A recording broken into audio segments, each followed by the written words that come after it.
नमस्कार, मेरा नाम नीरज है। आप देख रहे हैं नीरज का रेडियो। मैं सोहरतगढ़ सिद्धार्थनगर का निवासी हूं और आज मैं एक बहुत ही चर्चित शख्सियत से मिलने आया हूं। वो क्यों चर्चित हैं, कौन है ये, आइए जानते हैं उन्हीं की जुबानी। नमस्कार सर, मेरा नाम नीरज है। नमस्कार नीरज जी। सर, सोहरतगढ़ का मैं निवासी हूँ। सोहरतगढ़ में आजकल आपका बड़ा नाम हो रहा है। सर, क्यों चर्चा में है, ज़रा बताइए।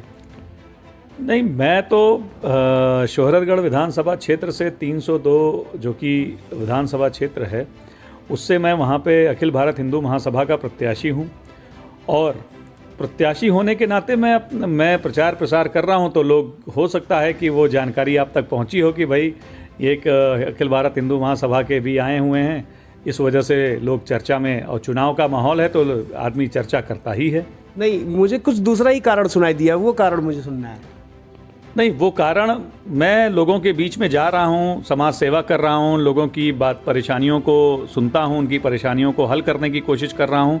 हाँ, अगर अभी आप बात करेंगे, एक चर्चा का विषय अगर आप बात करेंगे, तो अभी मैंने जितने भी धार्मिक स्थान और जितने भी मुख्य चौराहे हैं, लोग जो कि पिछले 55 साल से किसी भी जनप्रतिनिधि ने ये काम नहीं किया, हम लोगों ने अपने व्यक्तिगत प्रयास से हम लोगों ने वहाँ पे लोगों के बैठने की बेंच की व्यवस्था कराई है, जिससे वहाँ की जनता इस समय बहुत खुश है और अपना आशीर्वाद आने वाले विधानसभा में देने के लिए, विधानसभा चुनाव में देने के लिए तैयार है। मतलब सभी धार्मिक स्थलों पर और मुख्य चौराहों पर बेंच की व्यवस्था आपके द्वारा ही की गई है। ओके, चलिए सबसे पहले आपके बारे में संक्षिप्त परिचय जान लें कि आप कौन हैं, क्या करते हैं, थोड़ा बैकग्राउंड क्या संक्षिप्त में हमें बताएं। जी, मेरा नाम दिवाकर विक्रम सिंह है। लोग क्षेत्र में मुझे सोनू सिंह के नाम से भी जानते हैं। मैं देवरा बाजार का रहने वाला हूँ, जो कि आपके सोहरतगढ़ विधानसभा क्षेत्र का ही गांव है एक वहाँ पे।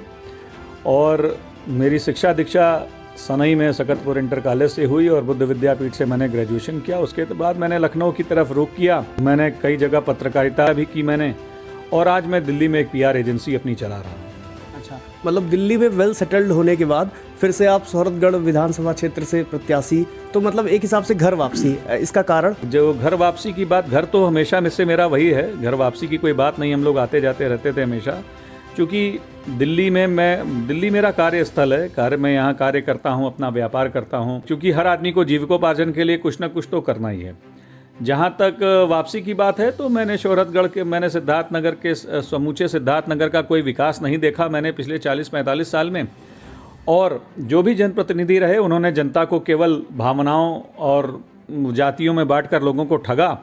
तो मैंने सोचा कि एक विकास की राजनीति की जाए, जिससे हमारे सिद्धार्थनगर का भी नाम आगे बढ़े, और इसी पर्पज से मैं सोहरतगढ़ में मैंने वापसी करी। वैसे सोहरतगढ़ की राजनीति में बहुत सारे नेता पहले से ही सक्रिय हैं, तो आपको क्या लगता है, आप उनसे कम्पीट कर पाएंगे या उनके बीच में आप फिट बैठ पाएंगे? देखिए, कंपटीशन तो हर जगह है। जब मैं शुरू में ग्रेजुएशन करके आया था, एक सिद्धार्थनगर का छोटा सा लड़का जिसको अंग्रेजी बोलना तक नहीं आता था, और जब मैं आया तो कंपटीशन वहाँ भी था। मैंने कॉम्पिटिट किया, लोगों के बीच में बैठा, बातचीत करी। आज ईश्वर की, माता रानी की कृपा से मुझे सफलता भी मिली है। और रही बात, जो जितने भी दिग्गज नेता हैं, वो सारे वो उनका कोई अस्तित्व या वजूद नहीं रह गया है, क्योंकि जनता अब परिवर्तन चाह रही है। जनता चाह रही है कि अब उनके लिए कोई जनप्रतिनिधि जो उनके लिए काम करने वाला हो, वो आए, जनता के लिए काम करे, रोजगार के लिए काम करे, क्षेत्र के विकास के लिए काम करे, सामाजिक विकास करे, धार्मिक विकास करे। तो अभी जनता परिवर्तन के मूड में है। इतने सालों से राजनीति चली आ रही है, हर बार चुनाव होता है, लोग जीतते हैं, थोड़ा बहुत विकास भी होता है, ऐसा नहीं है कि विकास नहीं हुआ है। तो आपको क्या लगता है, विकास की कमी कहाँ तक है, और आपकी शुरुआत कहाँ से होगी उस विकास और उस परिवर्तन में?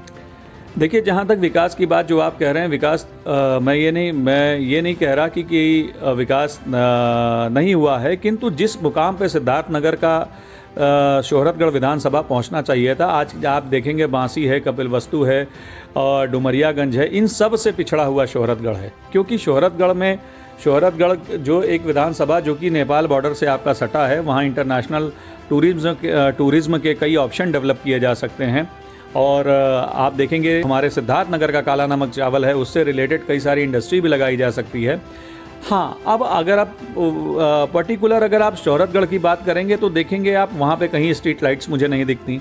आप चले जाइए 5 बजे के बाद, एक्सीडेंट, मैं खुद भी पिछले 4 महीने से सोहरतगढ़ में लगातार घूम रहा हूँ, मेरे सामने कई एक्सीडेंट्स हुए हैं, लड़े हैं रात में, क्योंकि वहाँ पे कोई स्ट्रीट लाइट की व्यवस्था नहीं की गई है, किसी भी प्रकार के प्याऊ की व्यवस्था नहीं है, किसी भी प्रकार के पब्लिक टॉयलेट की व्यवस्था नहीं है, किसी भी प्रकार के लोगों को इंफॉर्मेशन सेंटर की कोई व्यवस्था नहीं है। तो ये सारी छोटी जो बुनियादी विकास हैं, देखिए विकास केवल आप सड़क और बिजली से मत जोड़िए, बहुत सारी ऐसी चीज़ें होती हैं जो कई योजनाएं गवर्नमेंट चलाती है और वो जनप्रतिनिधियों की जिम्मेदारी बनती है कि वो उसको इम्प्लीमेंट कराएं ले जाके। सर, जैसा कि हम सभी जानते हैं कि भाजपा भी हिंदुत्व की राजनीति करती है, तो आप मुझे ये जानना है कि अखिल भारत हिंदू महासभा भाजपा से किस तरह से अलग है? देखिए अखिल भारत हिंदू महासभा देश का सबसे पुराना राजनीतिक दल है और ये दल एक अलग राजनीतिक दल है, इससे भाजपा का कोई संबंध नहीं है। हाँ, भाजपा का सहयोगी दल जरूर हिंदू महासभा रहा है।